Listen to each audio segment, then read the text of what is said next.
Hey friends, Kevin here, and I'm in a park, a national forest, basically, that is sitting on the edge of Virginia next to Tennessee. And one of the questions I get asked a lot by people who have never done this before, van life, or maybe spent a lot of time outdoors, is how do I know what's poison?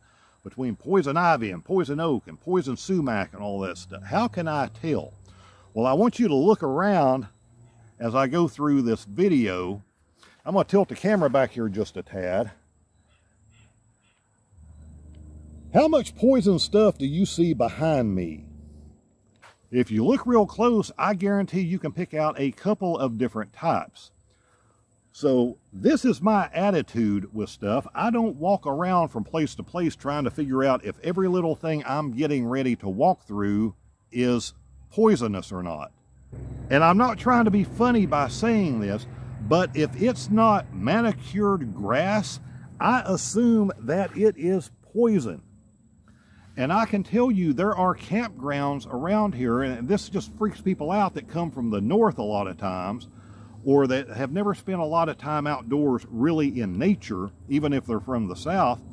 They go to these parks, state parks and official campgrounds, and their assumption is that because they are in a state park, they are in a nice RV campground, that everything is perfect and manicured and nothing is going to be poison there. It is nature. It is going to have poison stuff popping up all of the time. There's this place called Cumberland Gap National Park. They're sitting right in Tennessee, right on the edge of Kentucky. It has a nice place to stay, the campground. It has these nice loops. The roads are paved. It has a nice concrete pad every 15 or 20 feet. You have a little space with trees between each campsite. It probably has 100 sites. It's 5 or 6 of these big loops. And between every couple of loops are the bathhouses. No one, though, wants to go out on this loop and walk all the way around and come up to the side road and come down and then go across the next loop in order to get to the bathhouse. So everyone that camps there, they take off through the woods like this every time they need to go to the bathhouse.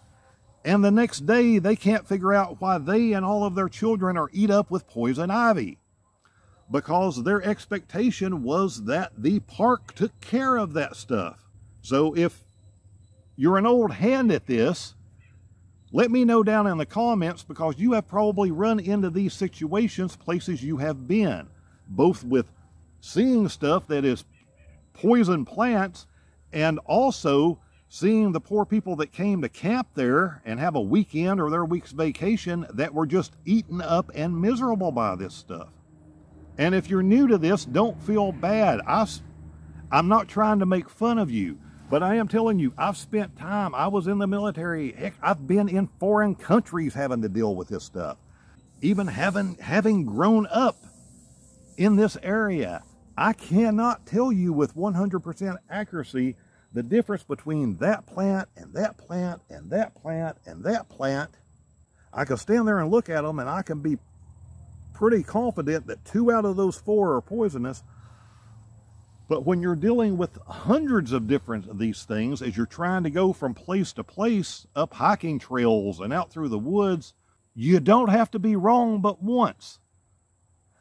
So that's what goes back to my attitude of, unless it is manicured cut grass, I just assume it is poisonous. And I pretty much try to avoid walking through the middle of it. Or if I'm in a situation where I absolutely have to, then I'm going to try to have jeans and long sleeve shirts and boots and everything that I possibly can to put the odds at to my advantage a little bit. But I really don't do that very often. I just try to avoid it. I will take the long path around to get from point A to point B, because it is not worth the days of misery to be wrong. But let me know your opinions down in the comment. Am I right? Am I wrong? What have your experiences been? As always, let me know what you'd like to see me make a video on, something I may be able to do with van builds or whatever that would help you out, and we'll talk soon.